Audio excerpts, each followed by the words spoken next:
Is this thing on?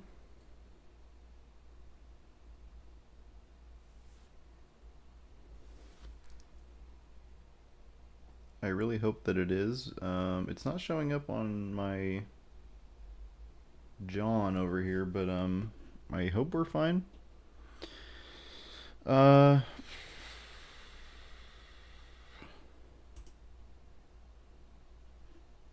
okay. Um, I hope we're good, and I hope everything is going smoothly. Um, what's going on, everybody? It has been a while since I did my last little stream here, um, and this is the second part of this little live stream series that I'm doing. Today we are discussing none other than The Wager by David Grann. Fantastic book. We'll talk about that in a second. First couple things out of the way right now. It is hotter than the Dickens in California, so I'm probably going to be sweating up a storm by the end of this stream. But you know what? We're going to get through it together. The other thing is that I'm using a different mic than I did on the last one, so hopefully that doesn't affect things too much. Hopefully it sounds better. That's kind of the idea here. Um, but yeah, I'm really looking forward to doing more of these. It's taken me a while to kind of get through this book in particular, just because like things have been so busy with work and I'm going to school right now, and then also moving and just like a bunch of different stuff's going on right now. So finding the time to like dive into a new book has been difficult. But I made it through, and I finished it yesterday, and it's one of the best books I've ever read, to be honest. So it's a nonfiction book for people who aren't really aware of this. David Grann is the guy who wrote Killers of the Flower Moon, which was one of my favorite books that I read last year. Great book about the origins of the FBI and a I want to say genocide, but it's like ongoing genocide that historically took place and continues to take place against Native Americans in this country. And so this next book is it's called The Wager. Basically, like I went into the bookstore and I saw a bunch of fresh copies of this John, and the cover initially is what drew me to it. I was like, that looks awesome, and then I was like, David Grann, like, okay, I gotta check this out. So I ended up buying it. At first, I mean, it even says on the cover, a tale of shipwreck, mutiny, and murder. And so, just like David Grann's last book, it is kind of a story of a like true crime event, I guess you could say, that sort of spirals out and kind of talks about the grander history of the time that the crime took place. Um, and I'm just now realizing actually that's a lot like what the last book I read was like, which is John Krakauer. Um, and so yeah, I guess this is just a genre that I enjoy, which is like you focus in on one thing, you tell us a little bit about that, and then you kind of give us the grander perspective on what it is circumstantially that would cause this specific crime to take place. Um, Spoilers are going to abound. Again, this is like a historical event, so it's kind of like how do you really give spoilers for something like that when it actually happened? But if you are planning on reading this book, I just highly recommend that you read the book before watching the stream. That would be my personal recommendation. Um, what do I want to touch on first? So it advertises itself as this again, this tale of shipwreck, mutiny, and murder, and that's what it is. But and honestly, like I kind of was having trouble thinking about how I would center the discussion of this live stream because like that alone is interesting, of course, but it kind of is like, how do you extrapolate like an hour worth of content like from that? And the way that I'm going to go about this is really, I kind of discovered it yesterday, like as I finished the book, is that this book really is an exploration of the villainies of imperialism and colonialism. So the book basically centers around this ship, the Wager, in the 18th century that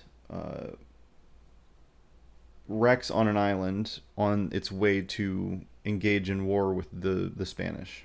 So at this time, England's navy and Spain's navy are like the most powerful in the world, and they're engaging in conflicts uh, over territory, over like trade routes, over a bunch of different stuff. And actually, the conflict that this particular ship was involved in was called the War of Jenkins' Ear. And the story behind that is like there was, I guess, this.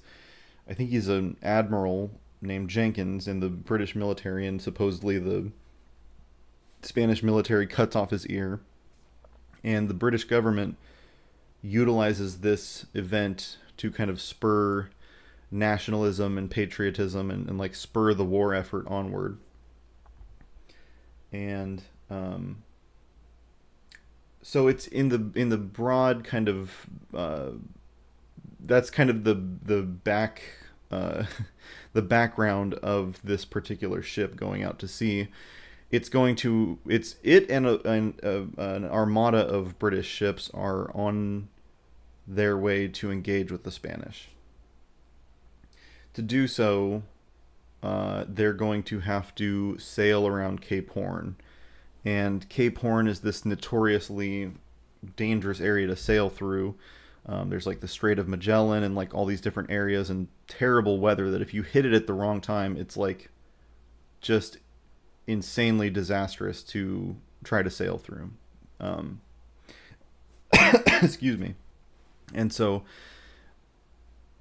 they end up sailing through it. That's sort of the broad strokes. But I want to dive into the nitty gritty here. I'm going to pull a couple quotes from, actually, a few quotes from the book to kind of illustrate the point here and to sort of hopefully give to you guys what I got out of the book and just the themes and I guess sort of lessons that you can take from a book like this, the things that I feel like I learned from it. Um, there was one more thing that I wanted to say, but I think we should just dive in, honestly. So, the book kind of opens by telling us a little bit about um,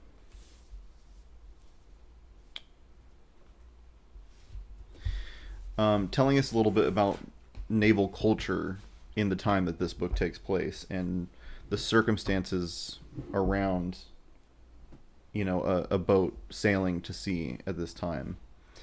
And I guess the broad strokes of it. So the book starts, and David Grann is sort of giving us a overview of what's to come. On page 5, he writes, faced with starvation and freezing temperatures, they built an outpost and tried to recreate naval order. But as their situation deteriorated, the Wager's officers and crew, those supposed apostles of the Enlightenment, descended into a Hobbesian state of depravity. Now, I guess maybe I shouldn't be surprised when towards the end of the book, David Grann starts kind of trending towards this like this analysis of the events in this book take place because of imperialism. The reason that so much suffering takes place and so much hell is kind of unleashed on both the world and the men on this ship is because of this War of Jenkins' Ear. And so this conflict that these two empires are embroiled in have this gravitational pull where it starts sucking in all of these people and all these disparate career paths and walks of life, and just kind of destroys them. And we'll obviously dive into that a little bit more.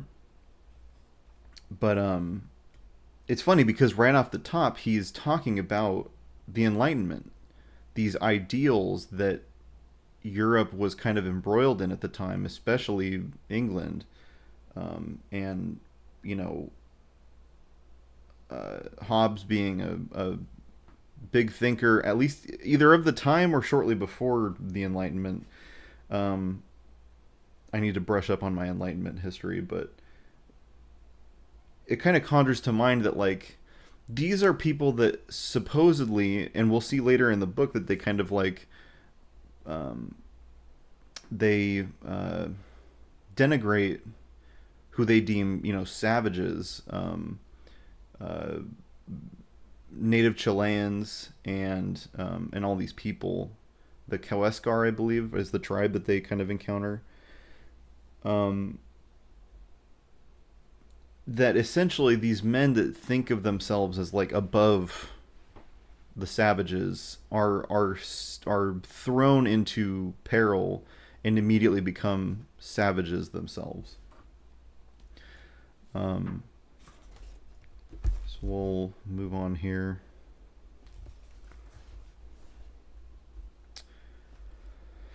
Um, so now we move on to an area of the book where David Grann talks a little bit about how empires at the time were recruiting men to fight their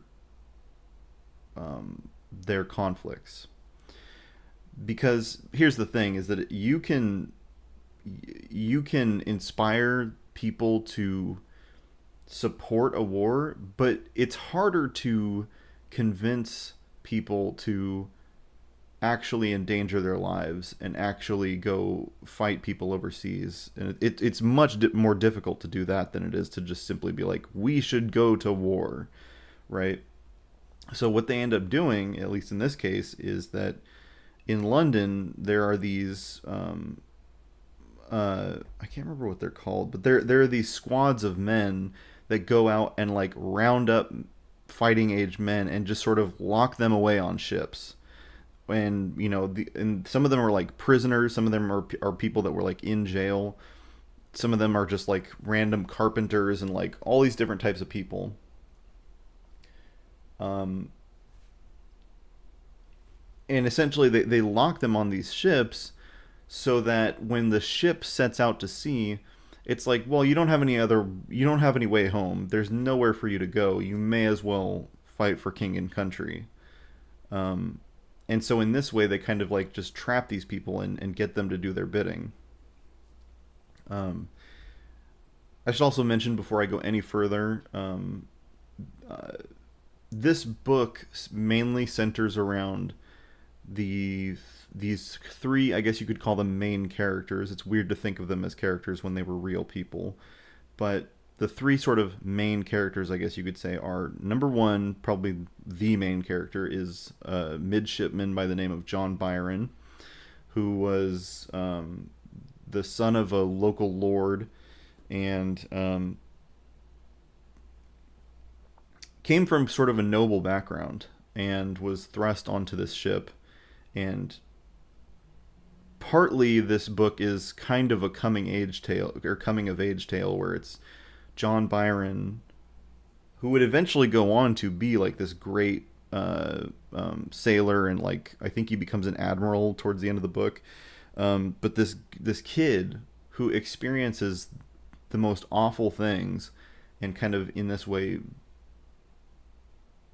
becomes an adult, I guess you could say. The second main character, I would say, is a man named John Bulkley, who was the gunner aboard this ship, the Wager. And he ultimately is the one who kind of organizes the mutiny against the captain, David Cheap. And David Cheap, I would say, is wait, is it David Cheap? uh, we'll just call him Captain Cheap because that's what they refer to him as most of the books, or throughout most of the book. I think it's David Cheap, but I could be wrong, so we'll just call him Captain Cheap. Um, so Captain Cheap is one of the other main characters. John Bulkley is this gunner, this guy who operates the cannons on board the Wager, and he sort of rallies people to his side once this ship crash lands on the island, um, and inspires them to go ahead and do mutiny against their captain. And then, of course, we have Captain Cheap, who becomes captain partway through the book through the death of the previous captain, and like a lot of people die in this over the course of this tale. And Captain Cheap sort of rises to prominence, and he's an interesting character because he is very torn throughout most of the book over whether he's making the right decisions or not. And I should also say, these are not good men. None of them are particularly good people. Nobody throughout history really is like the good guys, right? But these men in particular do a lot of things that are awful. So even though there are commendable things about them, there's nothing really to look up to there. They're everyone's just out for themselves, and they make decisions, and sometimes those decisions are understandable, and sometimes they're less understandable. But anyway, before we sort of get to that area of the book, let's get back to these men who are sort of forced onto these ships. Sailors. This is from page 22. Sailors who got snatched up were transported in the holds of small ships known as tenders, which resembled floating jails, with gratings bolted over the hatchways and marines standing guard with muskets and bayonets. In this place we spent the day, and following night huddled together, for there was not room to sit or stand separate, one seaman recalled. Quote, indeed, we were in a pitiable plight, for numbers of them were seasick, some retching, others were smoking, whilst many were so overcome by the stench that they fainted for want of air. End quote. Family members, upon learning that a relative, a son or a brother or a husband or a father, had been apprehended, would often rush to where the tenders were departing, hoping to glimpse their loved ones. Samuel Pepys describes, in his diary, a scene of pressed sailors' wives gathered on a wharf near the Tower of London. Quote, in my life I never did see such a natural expression of passion as I did here in some women's bewailing themselves, and running to every parcel of men that were brought, one after another, to look for their husbands, and wept over every vessel that went off, thinking they might be there, and looking after the ship as far as ever they could by moonlight, that it grieved me to the heart to hear them. Here we have families being torn asunder, just rended apart by the need to fight this war. I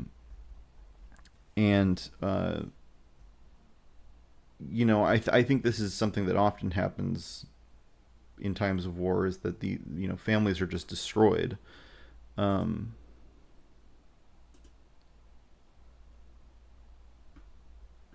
did I just do something?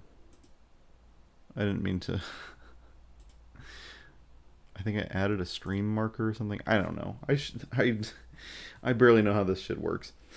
Anyhow, obviously during times of war, great needs arise, and people are pushed to the extremes in order to sort of meet these needs.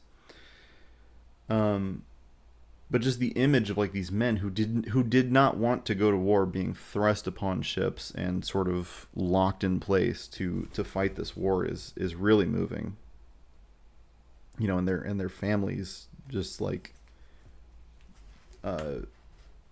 being brought to tears watching them go.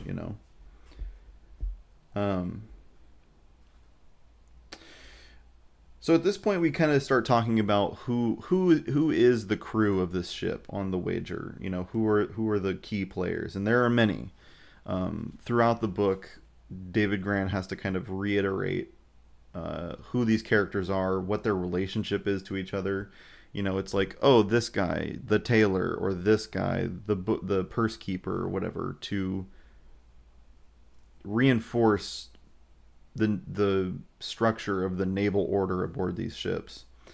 And one interesting character is a man named John Duck, and I'll read a little bit here from page 31. At least one member of the crew, John Duck, was a free black seaman from London. The British Navy protected the slave trade, but captains in need of skilled sailors often enlisted free black men. Although the society on a ship was not always as rigidly segregated as its counterpart on land, there was widespread discrimination, and Duck, who didn't leave behind any written records, faced a threat that no white seaman did. If captured overseas, he might be sold into slavery. So this is something that's particularly terrifying because, as we read later, these men who survive this shipwreck are then they maybe they sail somewhere else. We'll talk a little bit about that later, or they have to travel overland, whatever the case may be. And if they come in contact with the Spanish, they're taken prisoner. Now, interestingly enough, at this time, it seemed like there was like a focus and a importance placed on gentlemanliness and like honor and things like that. So when these dudes were taken prisoner, they weren't like immediately killed, and they weren't like treated poorly or anything, or at least a lot of them weren't. In fact, when they would be taken prisoner, they would be kind of well fed and be like, hey, you fought with honor, we'll treat you with honor until we can figure out what to do with you. And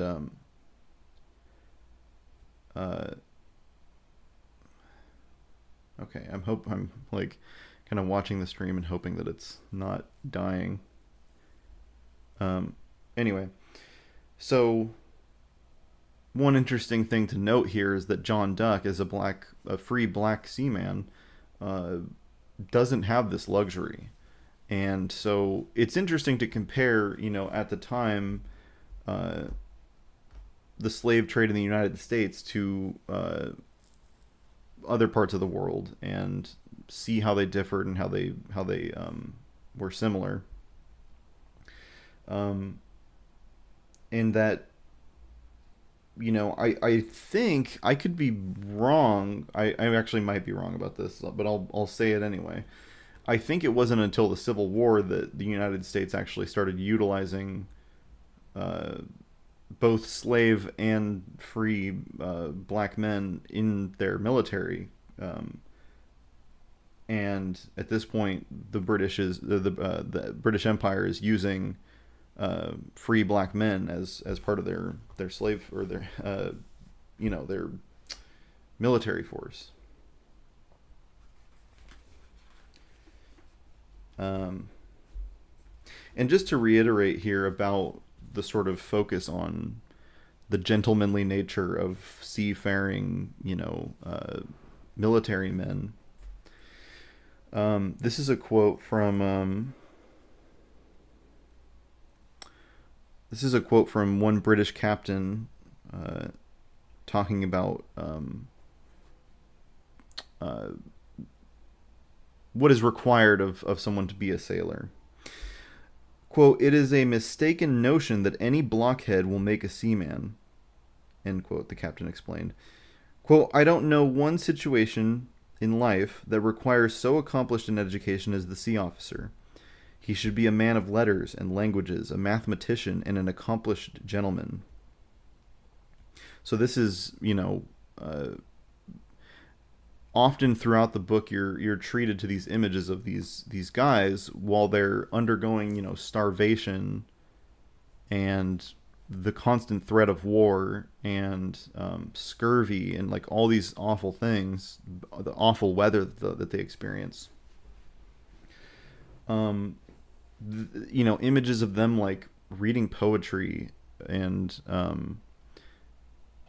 all these things. A lot of them are writing logbooks of what's going on, journals of what's going on, their adventures at sea. And so a lot of the source material for the wager is drawn from the logbooks of these, these officers and seamen. Um, so I just thought that was interesting because it is like, I guess it was my perception too up until reading this that like, yeah, they're all like, while maybe, yeah, a lot of them are sort of undereducated, there is sort of this importance placed on knowledge and wisdom and all the and honor and all these things. I think things like, I don't know, Pirates of the Caribbean and the general kind of public consensus of like what a pirate is or like what a sailor is in this time is a moron, basically. Let me drink a little water here.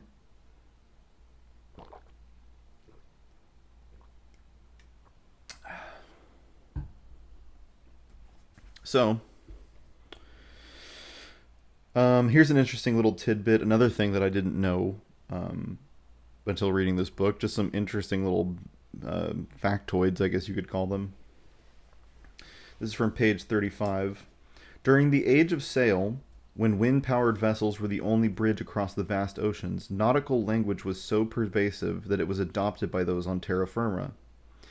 To, quote, toe the line derives from when boys on a ship were forced to stand still for inspection with their toes on a deck seam.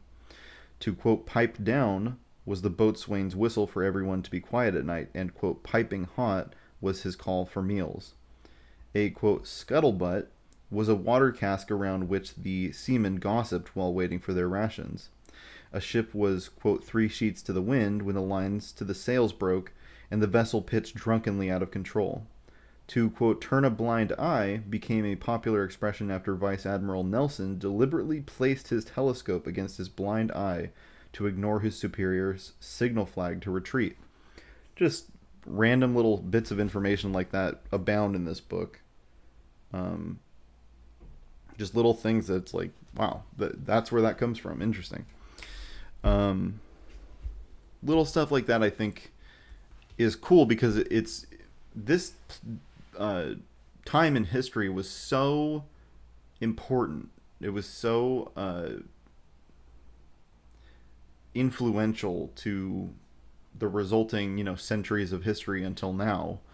This period in time influenced so much of what we consider to be modernity and Western civilization, whatever that means.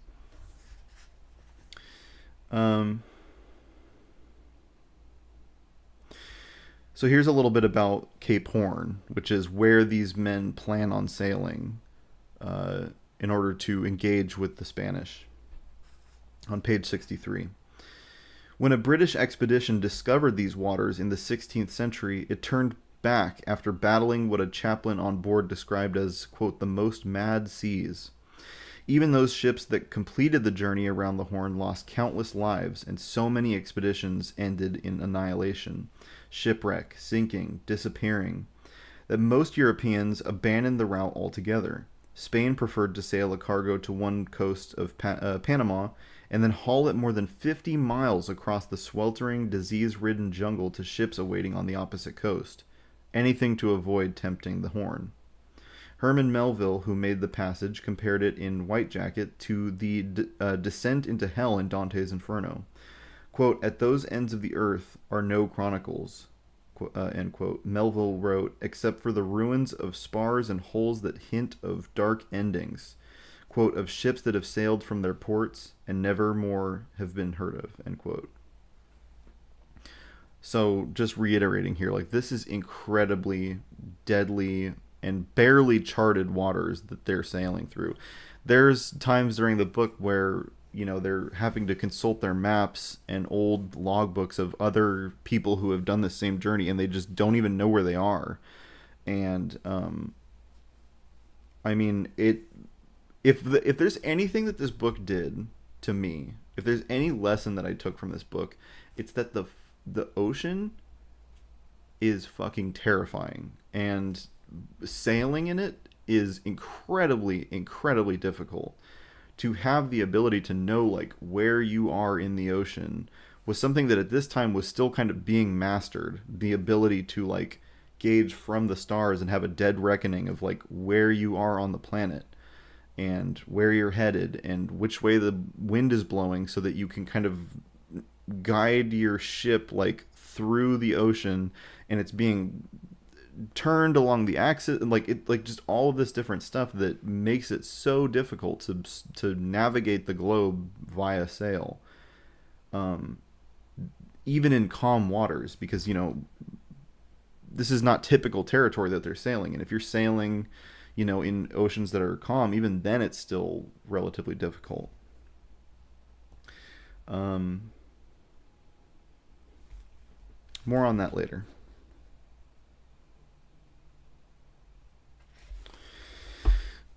So on page 86, um, we get a little bit of a taste of like uh, what kind of damage had been done to the wager prior to it wrecking, or to in the lead up to it wrecking, because throughout this journey, as they set sail from England, uh, they're just constantly bombarded with awful weather and like all these different uh, mitigating circumstances that make the the ship itself kind of fall apart and the men themselves fall apart.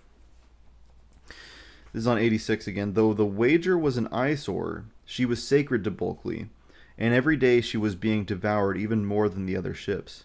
She was pelted and gouged. She pitched, she heaved, she groaned, she splintered.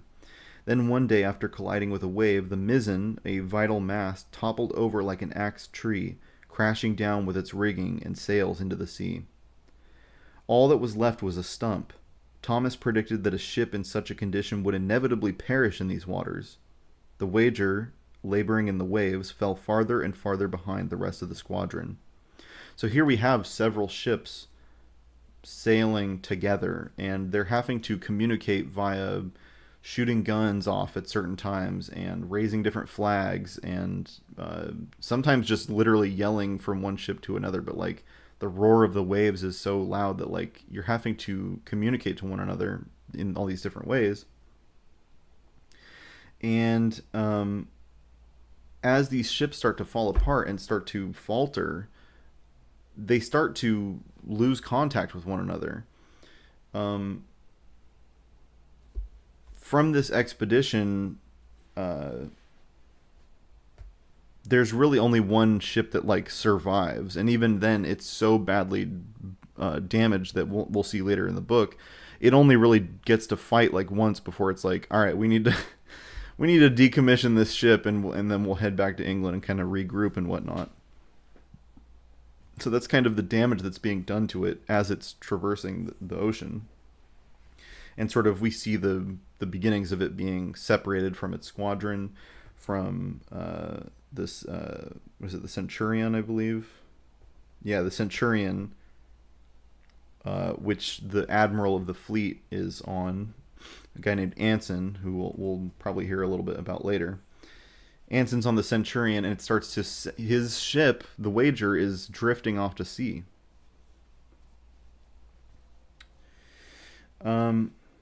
And around this time, again, they're being affected by scurvy. They're, running out of food, and just being constantly pelted with like laboring in the rain and the sweltering heat and like dehydration, all this stuff.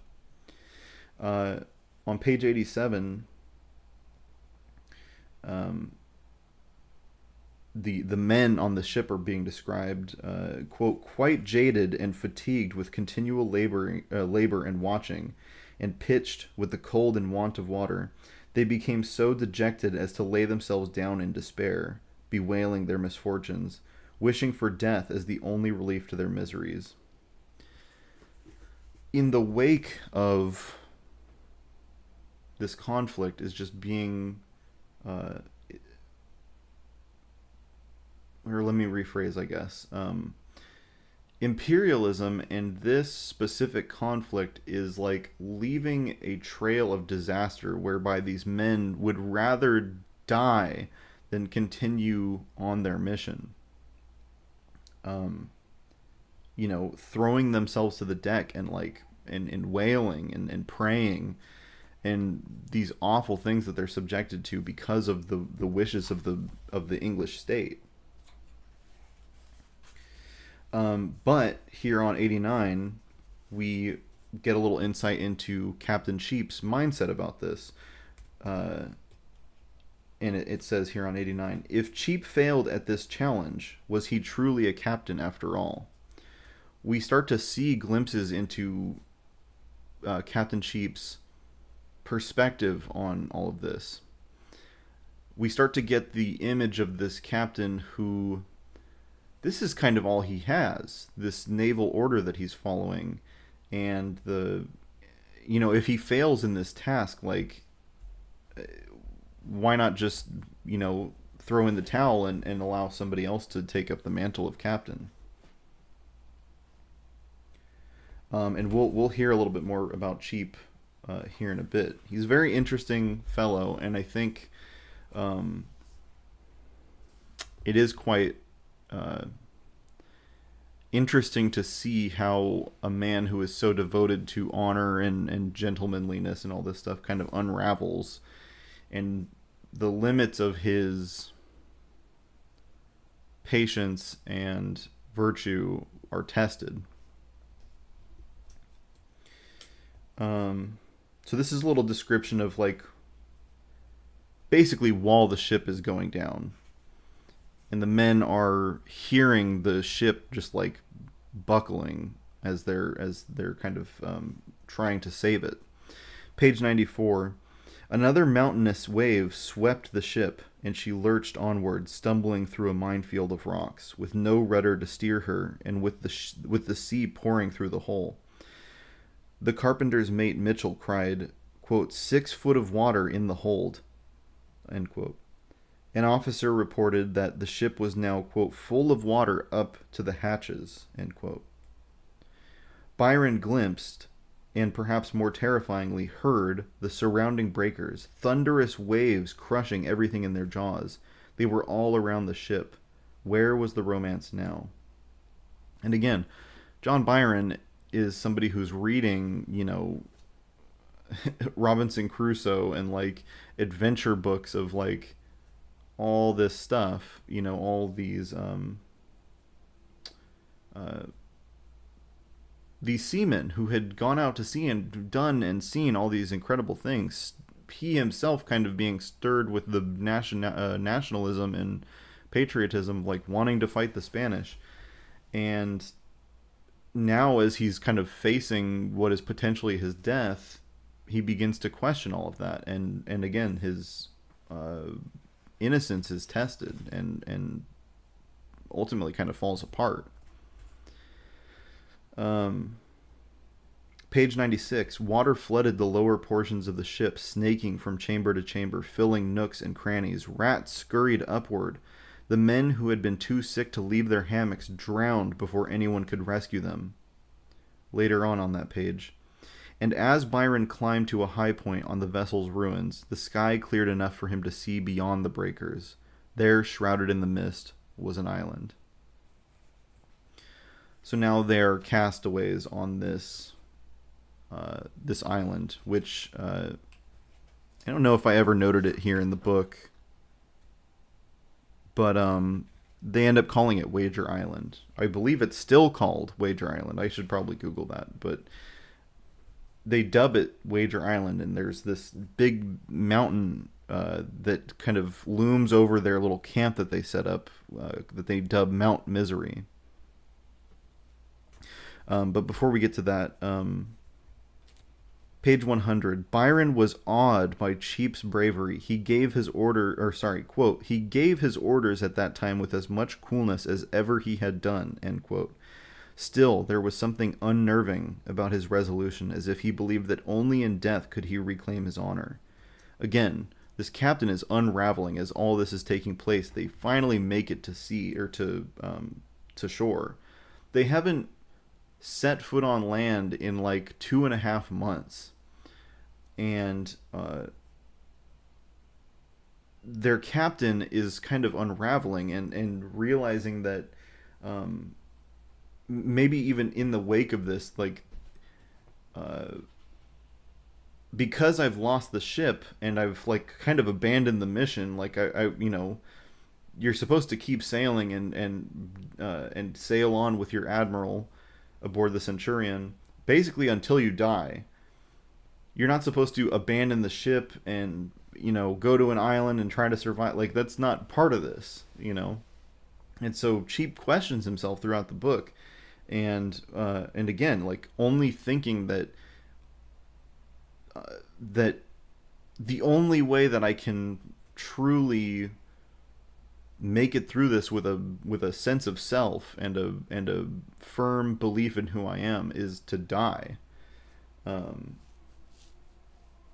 which is dark. Again, just like we're seeing um, the mental gymnastics that have to take place in order to justify your own participation in imperialism. Um, This is an interesting little bit here on page 101.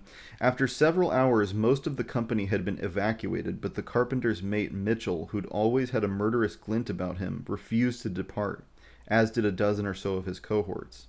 They were joined by the boatswain, King, the very officer who was supposed to be enforcing discipline. This faction began to break open casks of liquor and indulge themselves, preferring, it seemed, to die in one last orgy of revelry. Um, these are men who maybe like uh, start to understand their situation, like how incredibly fucked they are in the wake of all of this. Um, they've undergone several months of like damn near torture uh, in the name of British glory and all this stuff. And I think at the moment that they're confronted with their death, they just are like, I would rather get drunk. Like, I don't even want to think about any of this. Um,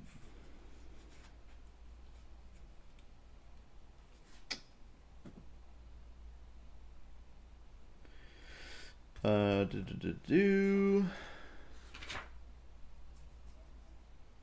Here's a quote from page 103. Cheap didn't know exactly where he and his men were, or what lurked around them. It was extremely doubtful that any European ships would ever pass near enough to the island to spot them. They were cut off, lost. It is natural to think that to men thus upon the point of perishing by shipwreck, the getting to land was the highest attainment of their wishes, Byron wrote, adding, quote, this was a great and merciful deliverance from immediate destruction, but then we had wet, cold, and hunger to struggle with, and no visible remedy against any of these evils, end quote. Cheap believed that the only way they might see England again was by preserving the cohesion of the ship. Already he was dealing with the fact that a group of drunks remained on the unsubmerged part of the wreck. And were the men on the beach looking at him differently? Did they blame him for being marooned? And Cheap's orders basically are, at a certain point it becomes clear that like they should land and try to regroup. And all of Cheap's officers are telling him, we're not going to make it through this. You need to try to get the ship to the closest bit of land and, maybe even turn around. We might have to just go back to England. Like the plan is fucked. And Cheap ignores all of them and is like, we're going to make it. We're going to link up with Anson. We're going to figure out where he is and we're going to make it through this. And then, ideally, make it onward to fight the Spanish and, fight for glory and all this stuff. So as they wreck, and there's this group out in the waves of ex-sailors who are now just like getting drunk and shooting guns and stuff and wailing into the mist, Cheap starts to have a moment of like, are these people going to turn on me? Uh, so what I'm doing here is I'm just making my way through the book, and I'm just reading you guys what I thought was significant from the book, and then we can kind of discuss a little bit afterwards. Because I don't want to do like a summary of the story. I think you should just read the book yourself. But little bits here and there I noted throughout the book were kind of just like painting this picture in my head of like how much will one struggle.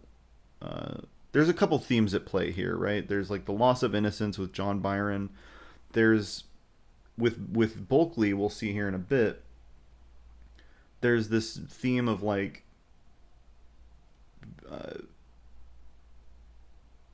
do whatever it takes to make it through. Do whatever it takes to survive and to see another day. And with Cheap, we really get the exemplifiers of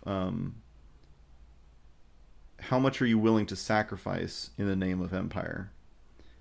And so I think what's interesting is that like while I didn't cognizantly think of it while I was reading it, it was coming together on its own of just this image of like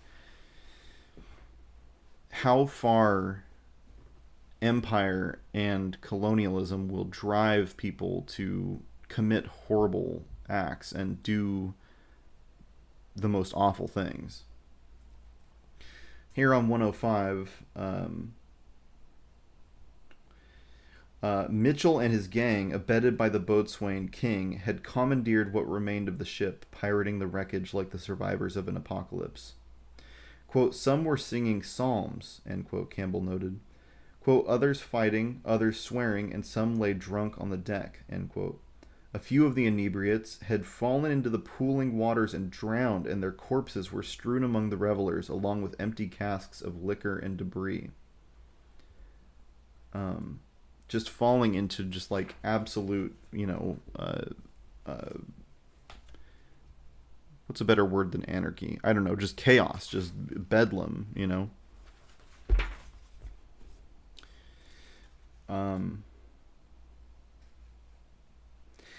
And here's something that I think is interesting to contemplate.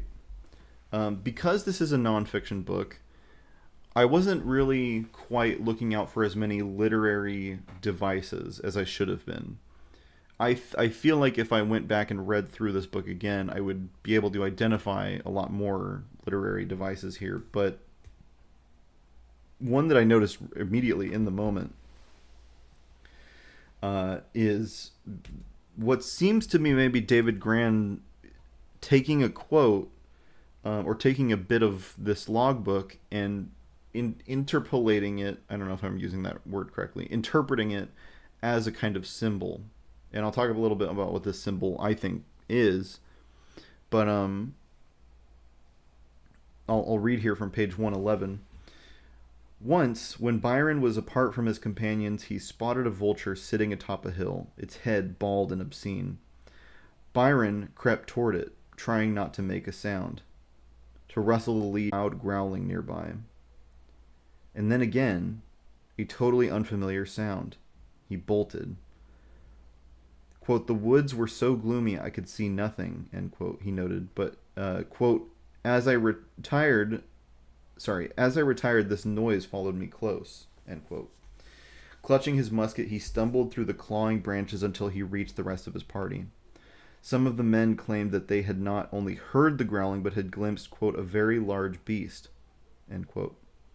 Perhaps it was merely a figment of their imagination, as their minds, like their bodies, unraveled from hunger. Or perhaps, as Byron and many of the seamen now believed, a beast was out there, stalking them. So, interestingly enough, and I could be misremembering, because we're talking about like almost 10 years ago. Sophomore year English in high school, reading about Lord of the Flies and reading about the beast on the island, which, as far as I remember, the beast was kind of the symbol for id, or like, yeah, like man's ego. Not ego, but id, actually. But man's intense, chaotic nature and the ability to fall to id and desire. And I don't think that this.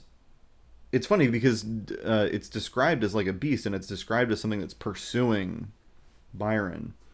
And I don't think that this symbol is that far off from that used in Lord of the Flies. What I kind of interpret it as is that throughout the book, the men constantly think about um, what's going to happen when we get back to England. And they learn about all of this, us abandoning the ship, them eventually falling to mutiny. A murder takes place, which we'll talk about in a little bit. But the uh, the ramifications of their actions that they're taking here are constantly plaguing their minds, and is kind of this beast that's pursuing them. Like, eventually you will have to pay for what you're doing here. And so this sense of justice is kind of like uh, uh, darkening them. This is from page 113. An interesting little note that David Grann uh, includes about this study that was done. I thought it'd be useful to include here. Cheap knew that unity was paramount to their survival, intuiting a principle that science would later demonstrate. In 1945, in one of the most comprehensive modern studies of human deprivation, known as the Minnesota Starvation Experiment, scientists assessed the effects of hunger on a group of individuals. During a 6-month period, 36 male volunteers, all were single, fit pacifists who had shown an ability to get along with others, had their calorie intake cut in half. The men lost their strength and stamina, each shedding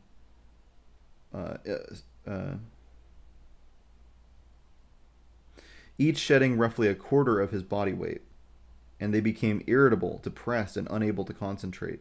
Many of the volunteers had hoped that self-abnegation would lead them, like monks, to a deeper spirituality, but instead they began conniving, stealing food, and coming to blows. Quote, "How many people have I hurt with my indifference, my grouchiness, my overbearing perversion for food?" End quote, one subject wrote. Another subject shouted, quote, "I'm going to kill myself," end quote, then turned on one of the scientists and said, quote, "I'm going to kill you," end quote. This person also fantasized about cannibalism and had to be removed from the experiment. A report summarizing the results of the study noted that the volunteers were shocked at how, quote, "thin their moral and social veneers seemed to be," end quote.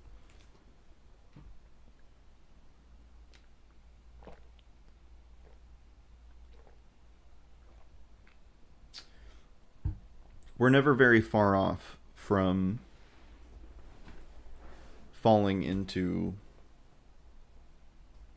just animal-like desire.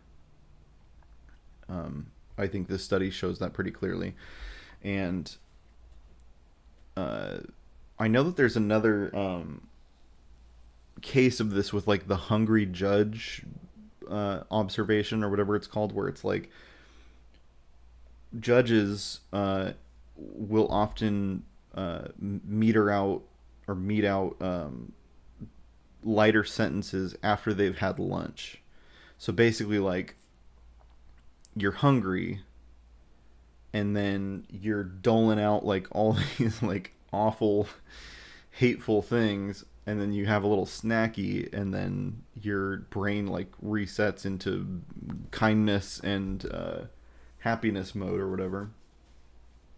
But I think it's interesting to note here that like many of these men might not have done any of this were it not for like just basically going into starvation mode. Um, and so, because of this starvation, the men are forced into doing terrible, terrible things. And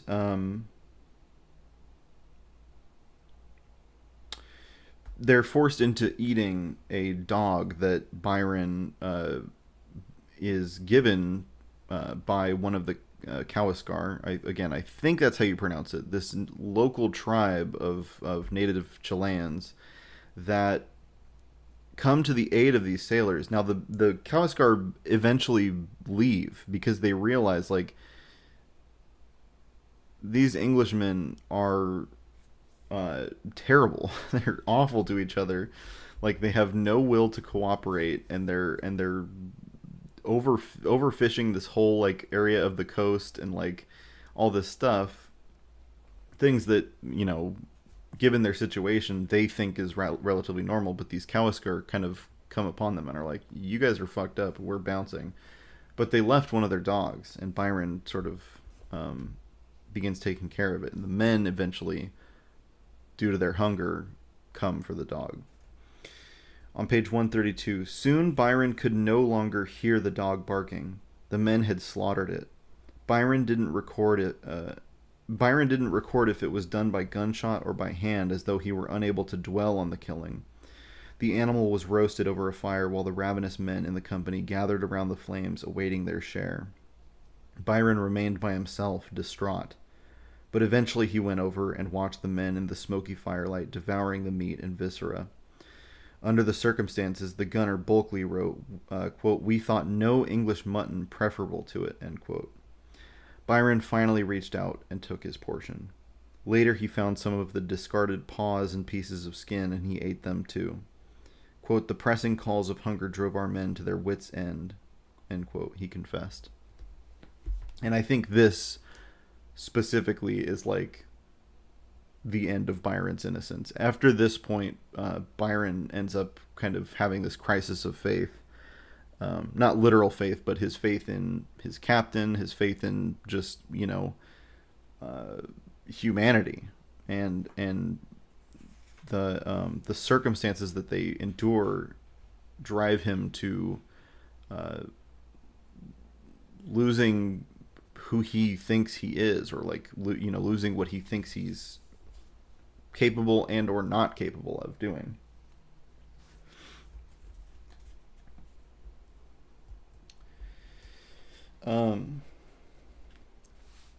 And again, here is this is sort of on a brighter note.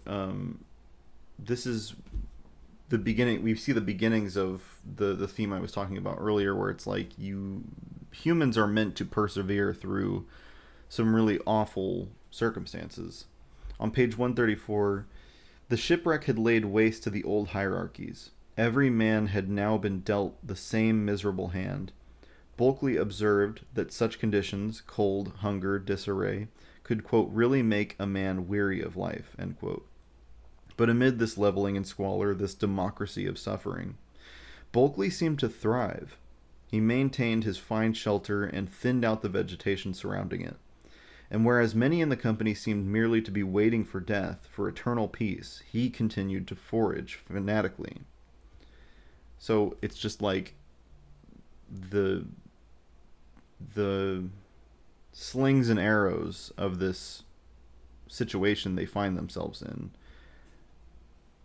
Your own will and your own perspective on things. Bulkley is a religious man, so I think that aspect of him comes from this sort of faith in like God will protect me, or anything like that. That's where I think his is derived from. But in situations like this, I think it would just be the most important thing to like view yourself being able to do it. I don't want to turn into a motivational speaker here or anything, but just like, instead of focusing on like, I can't do this, this is too hard, it's too awful, I'm going to throw myself onto the sand of this beach and just let myself die. Your drive and your will really is the thing that will pull you through. and I think that's demonstrated in droves in this book. There's so many examples of men being able to do things that they thought themselves previously incapable of, because I mean that sometimes to a bad degree, right? Doing terrible, terrible things. But sometimes also to push themselves to great lengths to do good things for themselves and for others as well. So at this point, we hit a point in the book where Cheap starts gathering supplies from the wreck of the Wager and starts kind of amassing them in this tent and not letting anybody go in to get at things. They're kind of doled out amongst the men in the ways that Cheap sees fit. And some men break in to the tent and they take what they need without asking or without having permission or anything. Page 137, Cheap told Bulkley and several other officers, quote, I really think that for robbing the store tent, which in our present circumstances is starving the whole body of people, the prisoners deserve death. And no one disagreed. So Cheap is recommending these men to be killed. Later on that page, in reviewing the Articles of War, it was determined that the, quote, crime did not touch life, end quote, and thus did not merit the death penalty. Instead, each guilty man was condemned to be given 600 lashes, an amount so extreme that it would have to be administered in increments of 200 over 3 days. Otherwise, it would be lethal. And just like we had talked about in the beginning, these men thinking that their Enlightenment principles of thought would keep them safe from the savagery of their situation. The minute that comes in contact with something like somebody, stealing goods from the greater good, I guess, they fall into the natural trappings of naval order and the will of the empire, the will of the British state, which would to be to meter out punish. I keep saying meter out. I think it's mete out. To mete out punishment to these men. But it's interesting, an interesting philosophical question, I guess, of just like, in a situation like this, a survival situation, if you start stealing things from the group, like, do you deserve death? If you're, by proxy, kind of damning everybody else to death.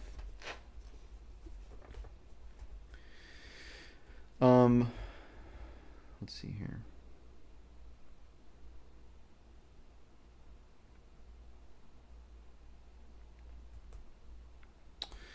Let me check something really quick.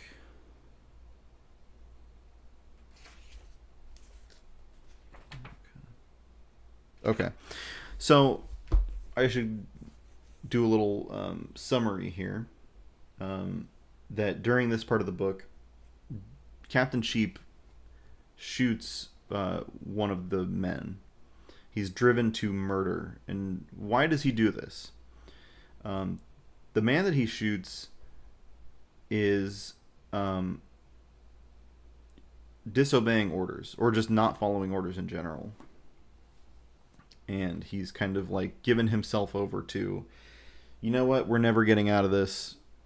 I may as well just stop following your orders. I am no longer part of the British Navy. The ship that I was on went down. How am I, and I'm obviously no longer on the payroll. Like, why should I follow your orders?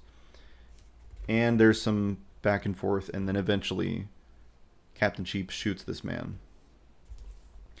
Now, Cheap's reasoning for this is essentially, how am I supposed to get my men out of this if I can't rely on them to follow my instructions, follow the orders of this plan that we've laid out, which is like, in lieu of anything else, we have to retain the structure of the ship, the pecking order of the ship. So that's his reasoning for the murder. And most of the men do not like this. Most of the men completely disagree with this. Now, Cheap has a few people around him, his kind of inside officers, that agree with his reasoning and sort of take his side. But another faction forms on the island, led by Bulkley. John Bulkley, again the gunner of the ship, starts kind of amassing people to his viewpoint, which is like, you just committed murder, and now I'm gonna take your ass in to be court-martialed in England for this crime. You know, you just committed a crime.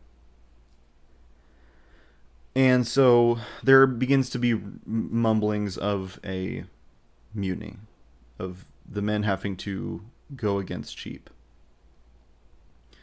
And so Cheap kind of sequesters himself for a few days and then comes back with this plan. They're going to get off the island. They're going to rebuild the ships. They're going to sail off. His plan is to sail north along the western coast of South America to hopefully link up with their admiral, Admiral Anson, and then hopefully pursue the fight with the Spanish. And they would have to sail, land on an island called Chiloé, I believe is the name. That's where the Spanish are located. They're going to go up there. They're going to presumably fight a bunch of, Spanish military, and then steal a ship, and that's how they're going to link back up with Anson and all this stuff. Because right now they're left with just like a couple of longboats, a couple of life rafts, essentially. And so that I'll read from here on page 150. This is talking about Captain Cheap's plan.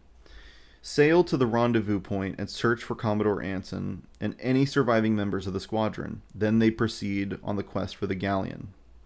The risks were daunting, and Cheap, aware that he would have to persuade the men of his plan, did not immediately share these details with them. But as he later put it, quote, "We need not fear taking prizes and may have a chance to see the Commodore," end quote. There was still, he believed, a possibility of glory and redemption. Just once again, seeing into the mind of Cheap and how deluded he is into thinking, like, not only are we going to survive, we will bring glory to God and country, baby. Like, we're going to go, there's going to be chests of silver and gold, and we're going to steal all that shit. We're going to come back with a shiny new, Spanish galleon, and, everything's going to be good. So Bulkley comes up with his own plan. Bulkley's plan is to sail back the direction they came, back to the east coast of South America, and basically like sail up to Brazil, which at this time I believe Brazil is relatively friendly to the English. Sail up there and then somehow figure out their way back to England. On page 152, Bulkley asked Master Clark and the other navigators to review the route that he had sketched based on Narborough's information. They, too, agreed that the plan represented their best chance to survive. Bulkley shared his vision with the other men, who were faced with a fundamental choice. They were tired of the war, tired of death and destruction, and longed to go home. But to turn back meant they'd be abandoning their mission and possibly the rest of the squadron.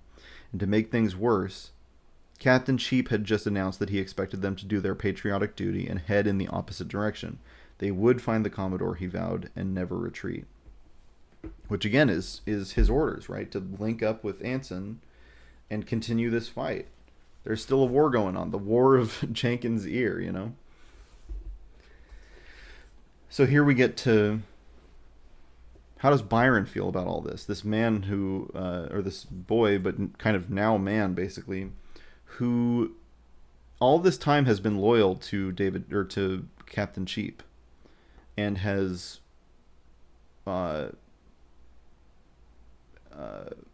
persevered through all of this, essentially in order to become this legendary sailor that he thinks he's going to be. These sort of childish romantic notions of what it means to be a sailor and to be an officer and a gentleman and all this stuff.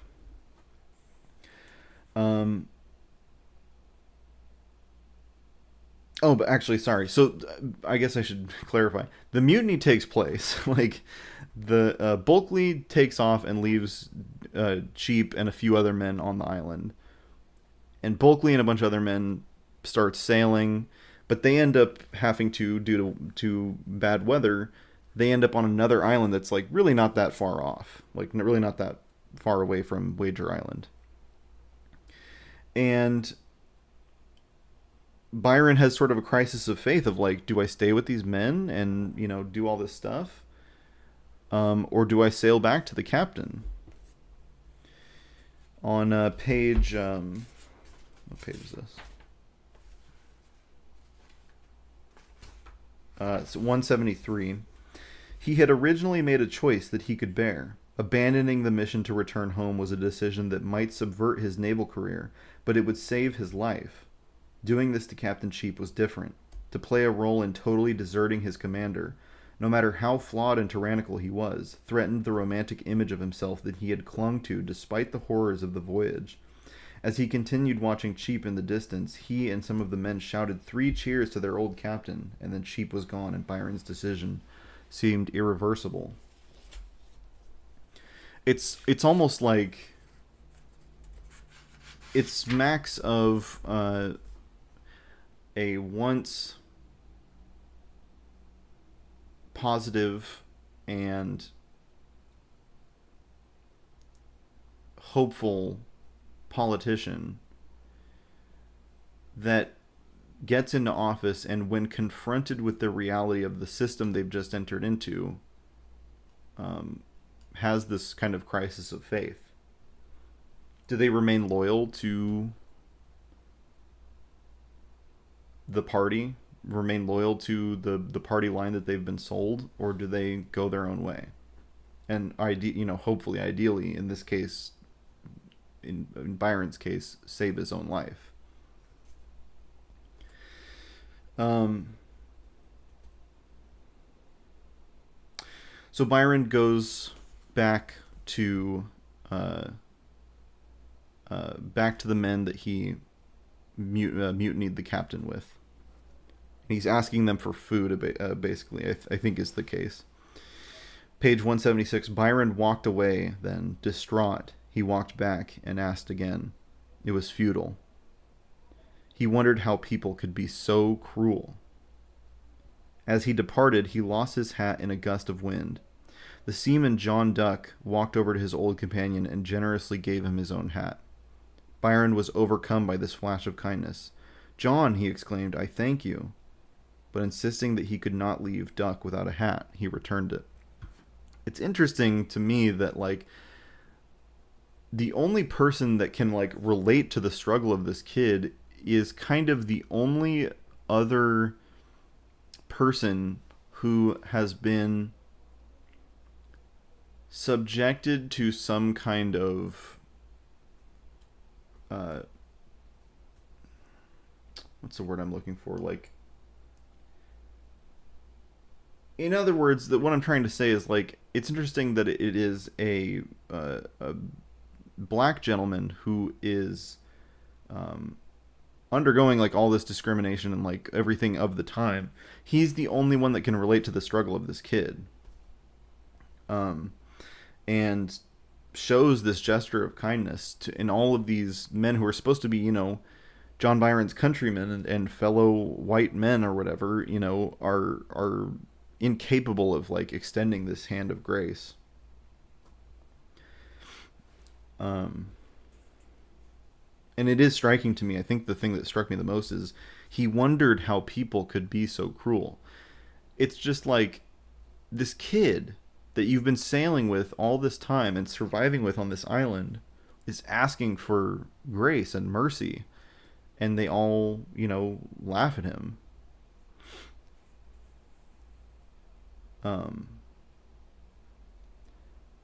It's very striking that that transpires the way it does. So this is describing a little bit about the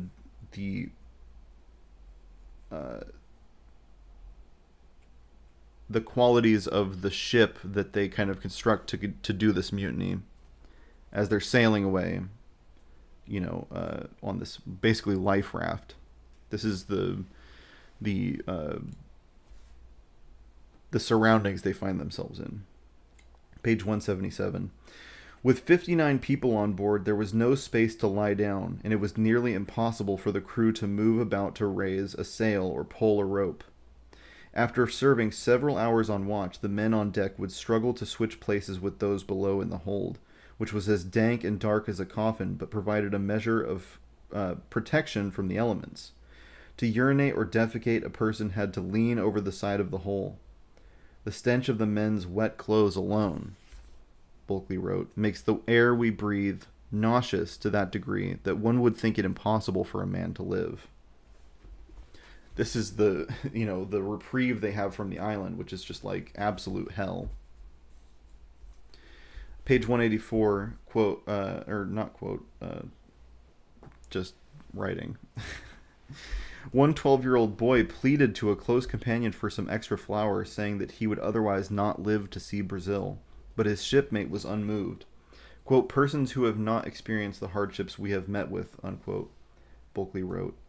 Quote, will wonder how people can be so inhuman to see their fellow creatures starving before their faces and afford them no relief. But hunger is void of all compassion, end quote. The boy's misery ended only when, quote, heaven sent death to his relief, end quote. I mean, in it, yeah, it's this hunger study that David Grann points out that, like, this basal human urge that is gnawing at all of these men is causing them to do things unthinkable to most sort of civilized folk,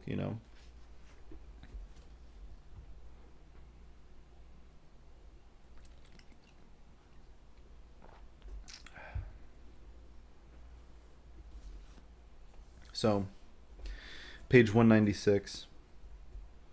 Was God seeing the things they did out here? Bulkley still sought solace from the Christian's pattern, but a passage in it warned, quote, hadst thou a clear conscience, thou could not fear death.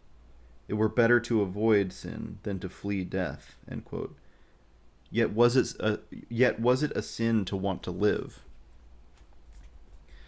And I think in this case he's specifically referring to, like, people who are doing cannibalism and things on the island, because that's something else they kind of have to resort to after a while, is not only finding men dead and then cooking them and eating them, but now people are contemplating even killing people in order to eat them, which is a whole new kind of level of fucked up in their eyes. And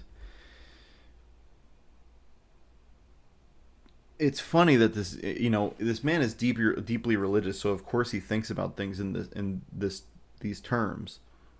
But just to even think that God is like watching them and looking down on all that's transpiring, and like, isn't it proof enough that he's not there looking at you to have this insane turn of events like happen to you? I don't mean to disparage the faithful. I just mean that in my view it would just kind of be like, this is just further proof that he ain't out there. So Bulkley asks, is it a sin to want to live? If it's death, or option A, death. Option B, do this horrible thing that is going to probably send you to hell, but continue to fight another day, and he wonders, is he a sinner, basically, for doing all these things? Abandoning his captain to death.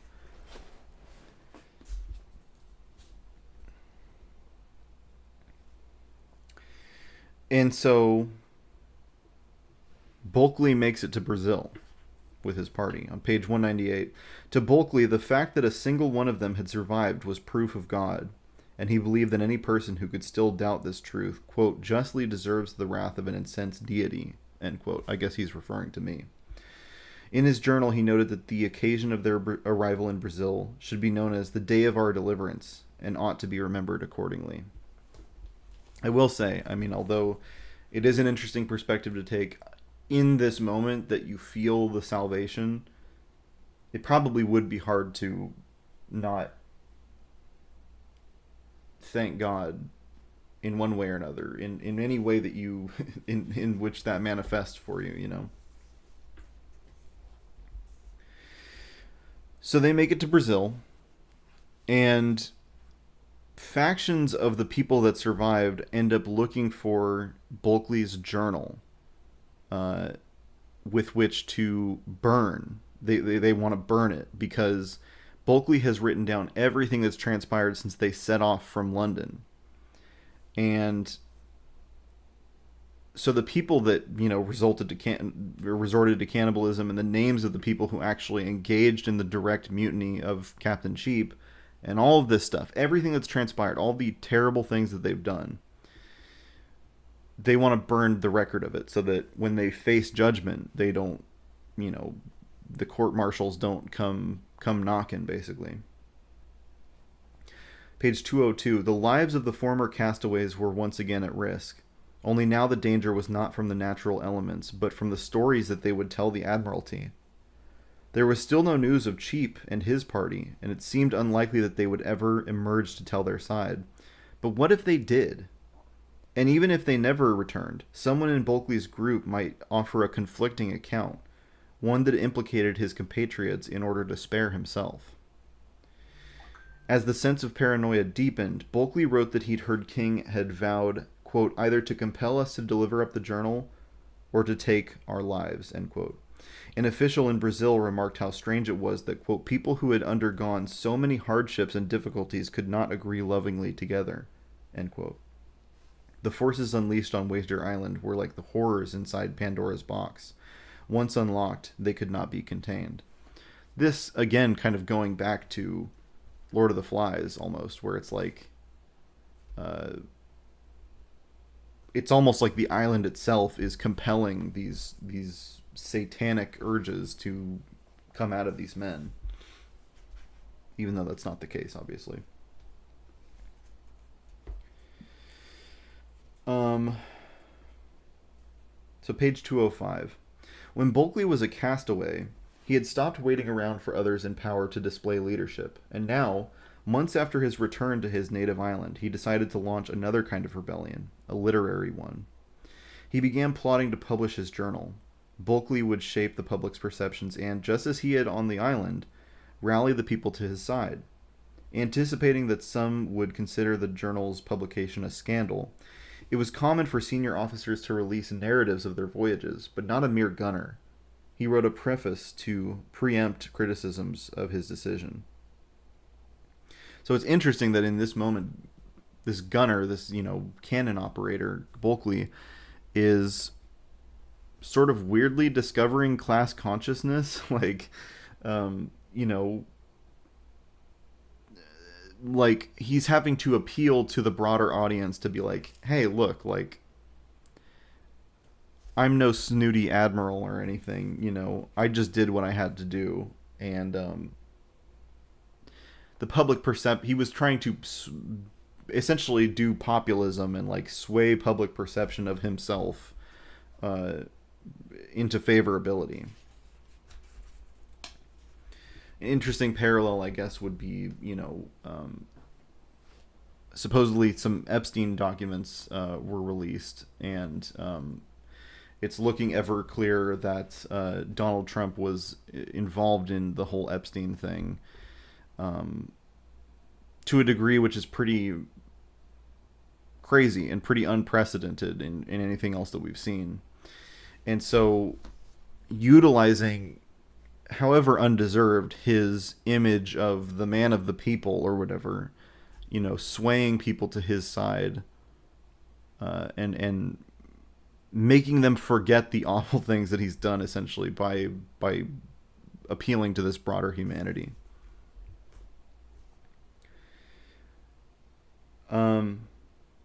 So then we cut to Anson. Anson is the Commodore of this group of ships that set off from London, and all of them sank except his, which barely made it through, and then fights this Spanish galleon, and they win. They like barely, they barely make it through, but they escape with all these prisoners and all this booty and all this stuff. They ostensibly kind of win a small victory. Um, but on page 210, David Grann writes, Anson was anguished by the death and the failure of his mission, confessing, quote, I should have great pain in returning to my country after all the fatigue and hazard I had undergone in endeavoring to serve it, if I thought I had forfeited the esteem of the public, end quote. Again, thinking so much about, like, what are people going to think of me when I return to England, having, basically failed. Like, he kind of scraped together a win, a dub at the end there with his fighting the Spanish galleon, but everything leading up to that and most of the voyage had been a failure.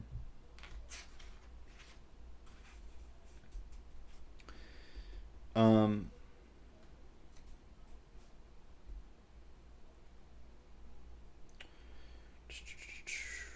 Okay, yeah, we already kind of talked about the Spanish galleon fight. We're running a little long here. I normally want to keep this to an hour, and then the format of this is like do an hour of talking about the book, and then if there's any questions in the chat or anything, kind of answering those. We don't really have any questions or anything, but we're running pretty long here on that hour of discussion on the book, so I'll try to cut some stuff out, I guess, here and there if I can.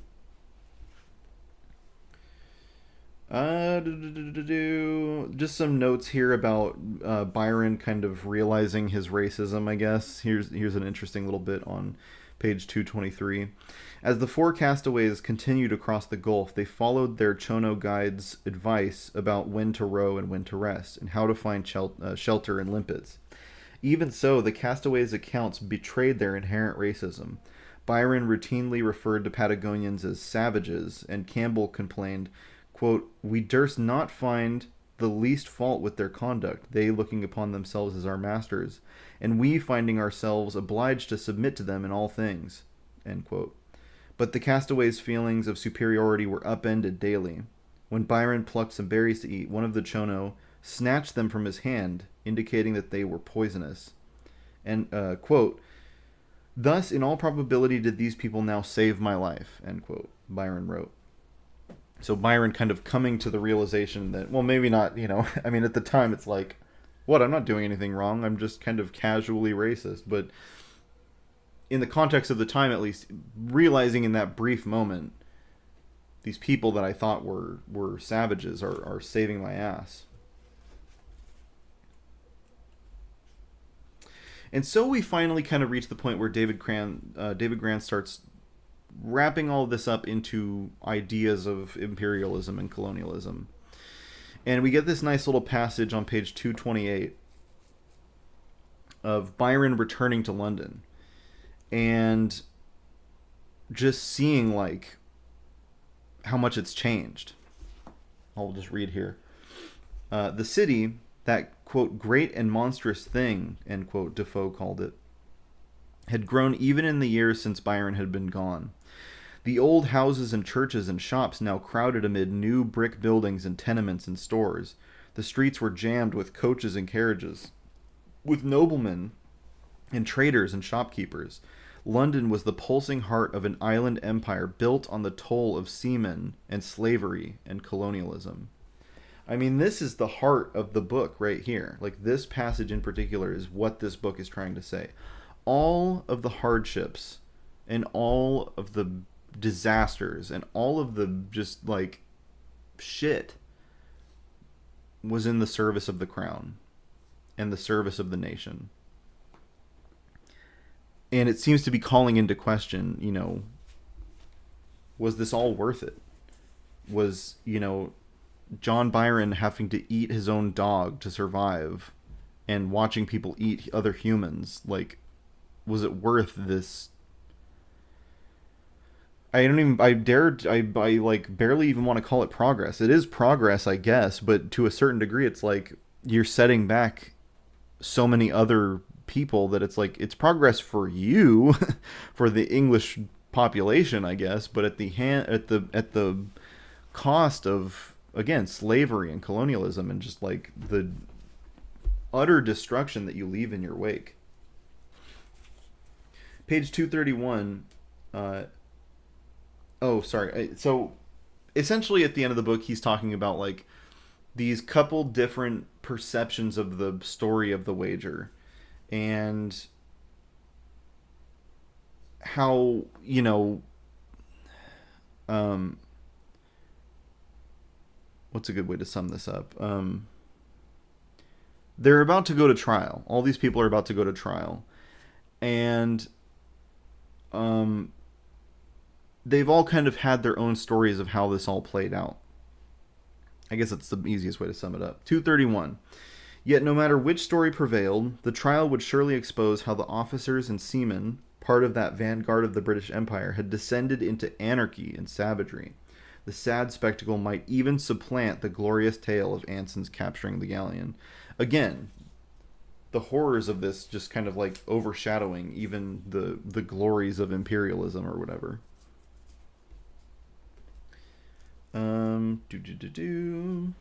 Here we get a passage. I won't read it, but a passage about these men on another mutiny on a different ship being hung for their mutiny, and them pleading to their countrymen and their fellow sailors, like, "Hey, don't do mutiny, because you get fucking hung," basically.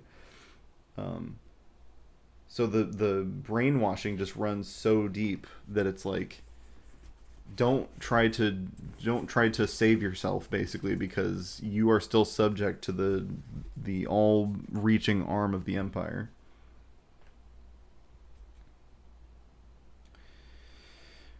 um I think this is pretty important to read. The trial ends, and basically like nobody is held responsible for all these things. Captain Cheap isn't held responsible for the shooting of Cousins, the midshipman. Um, Bulkley is not. Bulkley is not uh, charged with mutiny. Neither are any of the men. The only person who really gets any um, reprimanding is a side character that's not even important. At least not important to the book. Page 241. There were no further proceedings, no adjudication of whether Cheap had been guilty of murder or whether Bulkley and his followers had mutinied and attempted to kill their commander. There was not even a hearing on whether any of the men had been guilty of desertion or quarreling with a superior officer. The British authorities, it seemed, didn't want either side's story to prevail, and to justify this outcome they relied on a murky facet of the regulations. Because naval rules stated that after a shipwreck the seamen on board were no longer entitled to wages, the castaways might have assumed that they were not subject to naval law on the island. Yet this bureaucratic reasoning, which the historian Glyndwr Williams, I hope that I'm pronouncing that right, called an escape clause, baldly ignored an addendum to the rule. If seamen were still able to procure supplies from a wreck, then they continued to be on the Navy's payroll. C.H. Lehman, a British rear admiral and an authority on the wager case, later concluded there was, quote, an uncomfortable whiff of justification, end quote, in the Admiralty's decision not to prosecute a conspicuous mutiny. So,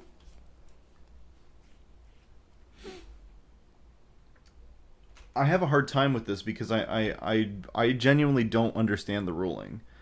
I don't I can't see it from either perspective, really. If the perspective is these guys were on the payroll of the Navy because they were able to procure supplies from the wreck, then I'm like, okay, so is the Admiralty saying then that like these guys were on our payroll so they didn't do anything wrong? There's no, we'll just brush aside all this. That's kind of the theory I mostly ascribe to. But the other thing is like, if they are on your payroll, then wouldn't you kind of want to set an example of like, you don't fucking mutiny, you're still, if you go and take stuff from the wreck, you're still on our payroll, and that means you're not allowed to then mutiny against Captain Cheap, Captain Cheap, you're not allowed to shoot cousins. Like all this stuff. The laws of the Navy still apply because you were able to do this. I don't know. I really don't understand the ruling. So it's something for a smarter legal mind than mine to decipher.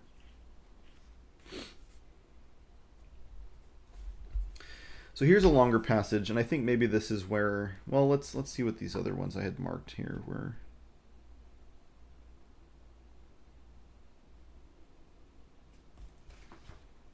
No, I think I got to read the rest of these. These are all pretty important. They're pretty central to the themes of the book and the I think ideology behind the book itself. This is from page 243. Not only had British men and boys been sent to their death, but the war itself had been rooted at least partly in a deception.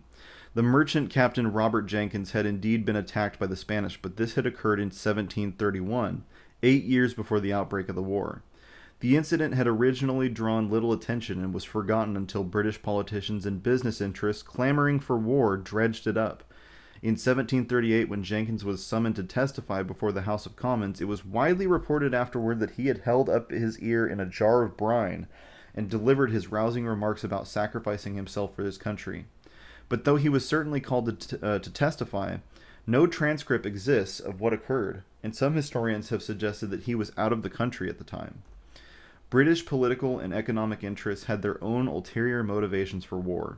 Although English merchants had been widely prevented from trading in Spanish-controlled ports in Latin America, they had found a sinister way in. In 1713, the British South Sea Company had received from Spain what was known as an asiento, a license to sell nearly 5,000 African people a year as slaves in Spain's Latin American colonies. Because of this abhorrent new agreement, English merchants were able to use their ships to smuggle such goods as sugar and wool.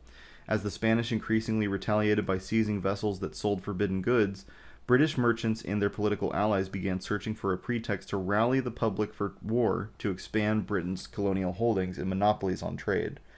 And, quote, the fable of Jenkins' ear, end quote, as Edmund Burke later dubbed it, provided a righteous sheen to their scheme. The historian David Olusoga had noted that the unseemly aspects of the war's origin have largely been expunged from the mainstream narrative of British history. So the war was a lie, or at least the main reasoning for them going to war was bullshit. They lied to the public in order to gin them up for war and engaged their nationalistic instinct to secure trade routes and all this other stuff. Interestingly enough. Page 248.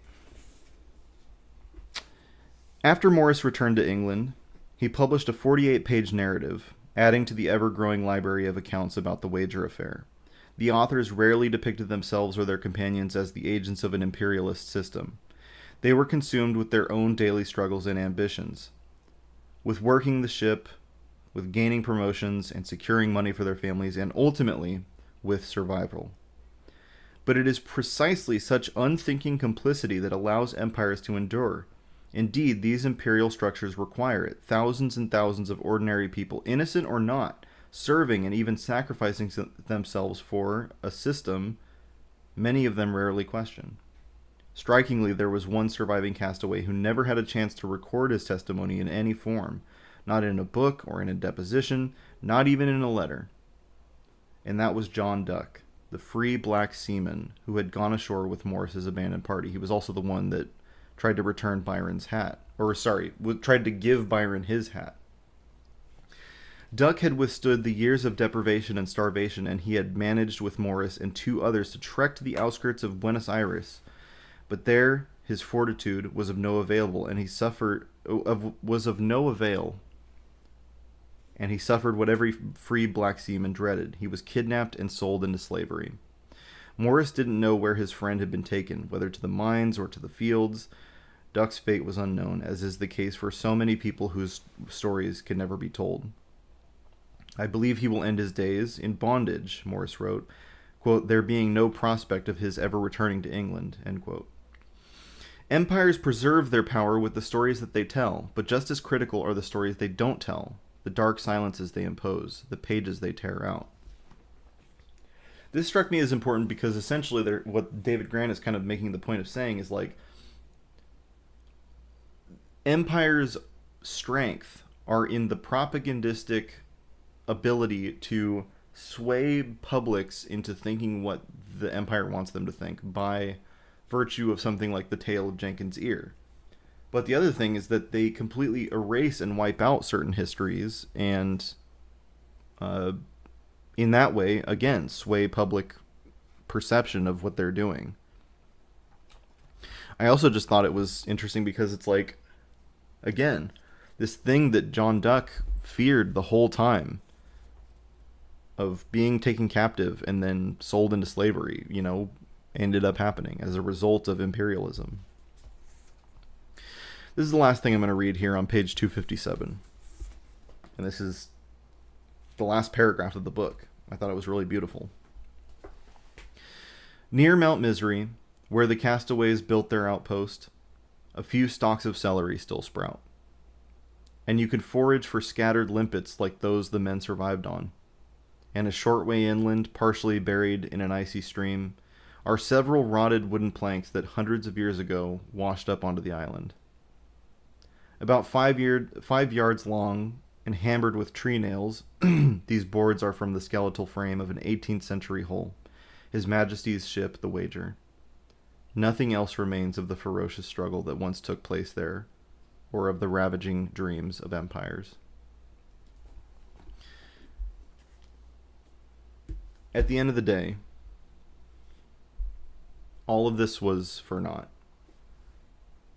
Now, granted, the United Kingdom, still exists, and like history goes on, and when I say all of this was for naught, I mostly mean like the vast suffering that is imposed on the world through imperialism and the suffering of these men on the Wager, which is a result of imperialism. All of this eventually amounts to bits of a hull washing up on an abandoned island that nobody even lives on.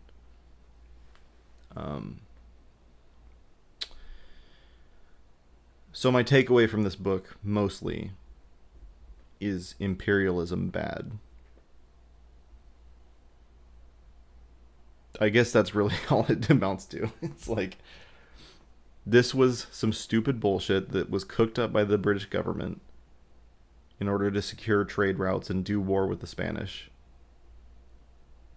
And ultimately it didn't mean anything. So there we go.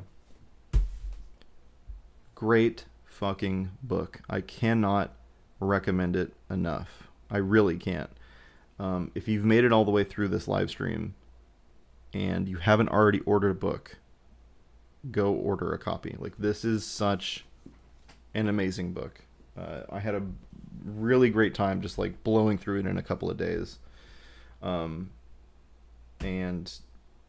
I already kind of am like, I wonder when the next time I'm going to read it is. Like, I want to go back and reread it. There's so many little details of like the whole survivalism aspect of it. David Grann is such a wonderful writer in the way he strings together disparate parts of a narrative to flesh out your perception of this time in history. Killers of the Flower Moon, it was, the 1920s. Or like 1910s through the 1930s, I guess. Like, that period of time. And in this, it's the 18th century. And what a wonderful book. What a wonderful, wonderful book. I absolutely recommend it. Boom.